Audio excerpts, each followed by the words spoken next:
Hello दोस्तों, स्वागत है आपका हमारी इस नई वीडियो में। आप देख रहे हैं आपका अपना यूट्यूब चैनल अप्रेंटिसशिप गाइड, जिसमें है ऑल अबाउट अप्रेंटिसशिप ट्रेनिंग।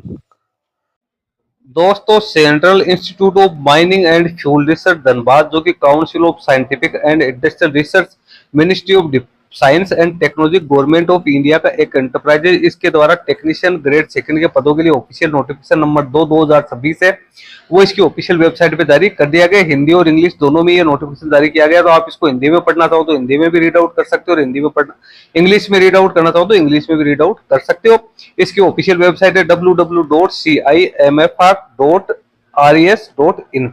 इसका एप्लीकेशन फॉर्म 20 मई 2026 को 10 बजे से बनना शुरू हो चुका है। एप्लीकेशन फॉर्म भरने की तो डेडलाइन रखेगी, लास्ट डेट है 19 जून 2026 को 5 बजे तक रखेगी। वुमन कैंडिडेट्स है वो भी इसमें अपना एप्लीकेशन फॉर्म है वो सबमिट कर सकते हैं। वैकेंसी जो यहाँ पे निकल गई है वो धनबाद, जो कि झारखंड में सिचुएटेड है, उसके द्वारा यहाँ पे निकाली गई है। टेक्नीशियन फर्स्ट ग्रुप सेकंड की वैकेंसी निकल गई है, 30 वैकेंसी है वो यहाँ पे निकाली गई है, जिसमें फिजिकल डिसेबल पर्सन की 2 है, एक सर्विसमैन की 3 है, अनरिजर्व की 10 है, ईडब्ल्यूएस की 5 है, ओबीसी की 2 है, एससी की 2 है, एसटी की 11 है। तो ये वैकेंसी निकल गई है। 7 पे कमीशन के लेवल 2 में अपॉइंट किया जाएगा, जिसमें 19,900 से लेकर 63,200 रुपए आपकी पे स्केल रहेगी। अप्रोक्सीमेट 37,000 पर मंथ आपको मिलेंगे। 28 वर्ष अपर एज लिमिट रखी गई, जिसमें एससी एसटी ओबीसी कैंडिडेट को गवर्नमेंट के नॉर्म्स के अकॉर्डिंग छूट दी जाएगी। एसेंशियल एजुकेशन क्वालिफिकेशन की अपन यहाँ पे बात करें तो यहाँ पे वेरियस डिसिप्लिन निकाले गए हैं, जिसमें इंस्ट्रूमेंट मैकेनिक की 3 वैकेंसी है। कैंडिडेट 10th पास आउट होने के साथ साथ कैंडिडेट के पास में आईटीआई का सर्टिफिकेट, एनसीवीटी या एससीवीटी का इंस्ट्रूमेंट मैकेनिक में होना जरूरी है। 10th क्लास में आपके 55% मार्क्स होने जरूरी है, या आप लोगों के पास में 10th स्टैंडर्ड साइंस सब्जेक्ट के साथ 55% मार्क्स के पास साथ होने के साथ 2 साल का फुल टाइम आपके पास में एक्सपीरियंस यहाँ पे होना जरूरी, या कैंडिडेट 10th पास आउट होने के साथ साथ कैंडिडेट के पास में 3 साल का यहाँ पे वर्क एक्सपीरियंस है इंस्ट्रूमेंट मैकेनिक के तौर पे यहाँ पे होना जरूरी है। तो यहाँ पे 3 प्रकार की एजुकेशन क्वालिफिकेशन रखी गई। 10th 55% मार्क्स के साथ आईटीआई का सर्टिफिकेट, या 10th 55% मार्क्स के साथ 2 साल का अप्रेंटिस के तौर पे आप लोगों के अप्रेंटिस ट्रेनिंग के तौर पे आप लोगों यानी एनएससी का सर्टिफिकेट, या 10th पास आउट होने के साथ 3 साल का एक्सपीरियंस आप लोगों से मांगा गया है। सर्वेयर सर्वेइंग की 3 वैकेंसी, इसमें भी 10th प्लस आईटीआई या 10th प्लस एनएससी या 10th प्लस 3 साल का एक्सपीरियंस है वो आप लोगों से मांगा गया।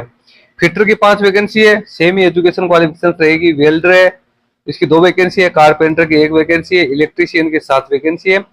वायरमैन है उसकी 1 वैकेंसी यहाँ पे निकल गई है। Refrigeration and air conditioning mechanic की 2 वैकेंसी है। डोर्समैन सिविल की 1 वैकेंसी है। उसके बाद ऑटोमोबाइल मैकेनिक मोटर व्हीकल की यहाँ पे 2 वैकेंसी निकाली गई है। अगली वैकेंसी है डोर्समैन मैकेनिकल की, इसकी 3 वैकेंसी निकलेगी। एजुकेशन क्वालिफिकेशन सेम ही आप लोगों को यहाँ पे देखने को मिलेगी, ओनली आपका यहाँ पे ट्रेड चेंज हो जाएगा, बाकी एजुकेशन क्वालिफिकेशन सेम ही है। एससी एसटी कैंडिडेट को एज में तो 5 साल की छूट मिलेगी, ओबीसी एनसीएल को 3 साल की, फिजिकल डिसेबल पर्सन को 10 साल की। उसके अलावा एक सर्विसमैन कैंडिडेट है, विडो वुमन है, उन कैंडिडेट को भी अलग से यहाँ पे छूट का प्रावधान दिया गया, जो कि गवर्नमेंट के नॉर्म्स के अकॉर्डिंग है वो कैंडिडेट को प्रोवाइड है वो किया जाएगा। तो ये इसकी एजुकेशन क्वालिफिकेशन सबसे इंपॉर्टेंट पार्ट था वो यहाँ पे कंप्लीट हो चुका है।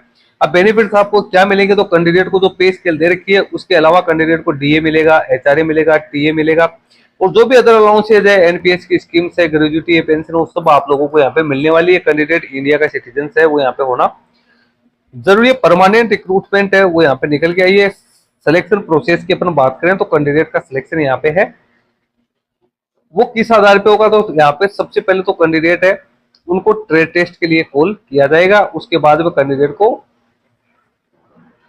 रिटर्न एग्जाम के लिए कॉल किया जाएगा। रिटर्न एग्जाम में टोटल 3 पेपर होंगे, पेपर फर्स्ट, पेपर सेकंड और पेपर थर्ड। पेपर सेकंड और थर्ड है वो आप लोगों के लिए यहाँ सबसे इंपॉर्टेंट वो रहने वाले। फाइनल मेरिट लिस्ट है वो आप लोगों के यहाँ पे पेपर सेकंड और थर्ड के आधार पे बनेगी। Paper first only qualifying nature का ही रहने वाले। एग्जाम्स की रिगार्डिंग सारी जानकारी आपको इसकी ऑफिशियल वेबसाइट पे टाइम पे है वो दे दी जाएगी। Mode of examination OMR based या सीबीटी एग्जाम होगा। इंग्लिश और हिंदी लैंग्वेज रहेगी। 10th और आईटीआई स्टैंडर्ड के क्वेश्चन आएंगे या 12th स्टैंडर्ड के आएंगे। 150 क्वेश्चन होंगे, 2 घंटे 30 मिनट का टाइम होगा। पेपर फर्स्ट है वो 50 नंबर का, 50 क्वेश्चन होंगे, 100 नंबर का होगा। पेपर सेकंड है उसमें 2 25-25 नंबर के क्वेश्चन होंगे, 3-3 प्रत्येक 3-3 मार्क्स का हो गया। 25 क्वेश्चन, एक क्वेश्चन 3 मार्क्स का हो गया तो 75 मार्क्स हो गया।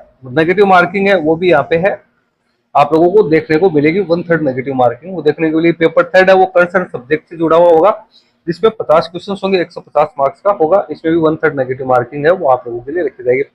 उसके बाद में एप्लीकेशन फॉर्म भरने के बारे में डिटेल्स आपको दे रखी है। इसमें आपको जो ऑनलाइन एप्लीकेशन फॉर्म भरने का लिंक है उस पर जाके और अपना रजिस्ट्रेशन करना है। एप्लीकेशन फी है वो भी आप लोगों को यहाँ पे पेड कर दी होगी, तो एप्लीकेशन फी है वो 500 रुपए रखी गई है, जो कि जनरल कैटेगरी के कैंडिडेट है उनको यहाँ पे पेड करनी है, ईडब्ल्यूएस कैटेगरी को पेड करनी है, ओबीसी कैटेगरी को पेड करनी है, SC ST physical disable person woman और एक सर्विसमैन कैटेगरी के जो कैंडिडेट है उनको एग्जम्प्टेड रखा गया है। इस प्रकार से आपको फी का पेमेंट करना है, उसके बारे में आप लोगों को पूरी डिटेल से वो दे रखी है। नीचे कुछ एनेक्सर्स है वो आप लोगों के लिए दे रखे हैं। तो दोस्तों कुल मिला के अपने यहाँ पे बात करें तो यहाँ पे परमानेंट रिक्रूटमेंट है वो आईटीआई पास आउट कैंडिडेट्स के लिए निकल गई है।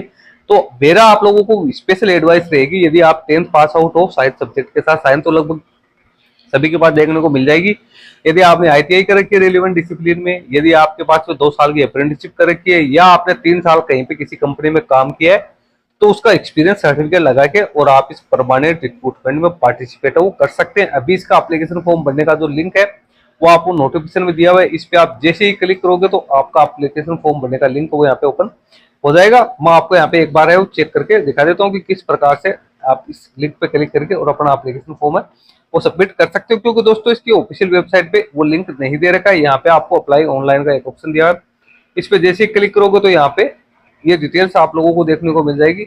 ऊपरी ऊपर नीचे आपको कुछ जनरल इंस्ट्रक्शन दिए हैं, स्टेप फर्स्ट में क्या करना है, स्टेप सेकंड में क्या करना है, टोटल 5 स्टेप में आप लोगों को अपना एप्लीकेशन फॉर्म है वो सबमिट करना है। नीचे आपको रजिस्टर नाउ का ऑप्शन दिया है, इस रजिस्टर नाउ के ऑप्शन पे आपको क्लिक करके और यहाँ से आपको पूरी डिटेल्स है वो फिलअप करनी है, ईमेल आईडी वगैरह पासवर्ड आपको क्रिएट करने हैं, उसके बाद लॉगिन करके और आप इस वैकेंसी में अपने एप्लीकेशन को प्रोसीड कर सकते हो। तो दोस्तों लिंक वीडियो के डिस्क्रिप्शन बॉक्स में भी डाल दूंगा, जहाँ से डाउनलोड करके आप इसके ऑफिशियल नोटिफिकेशन को चेक कर सकते हो। इस वीडियो में इतना ही।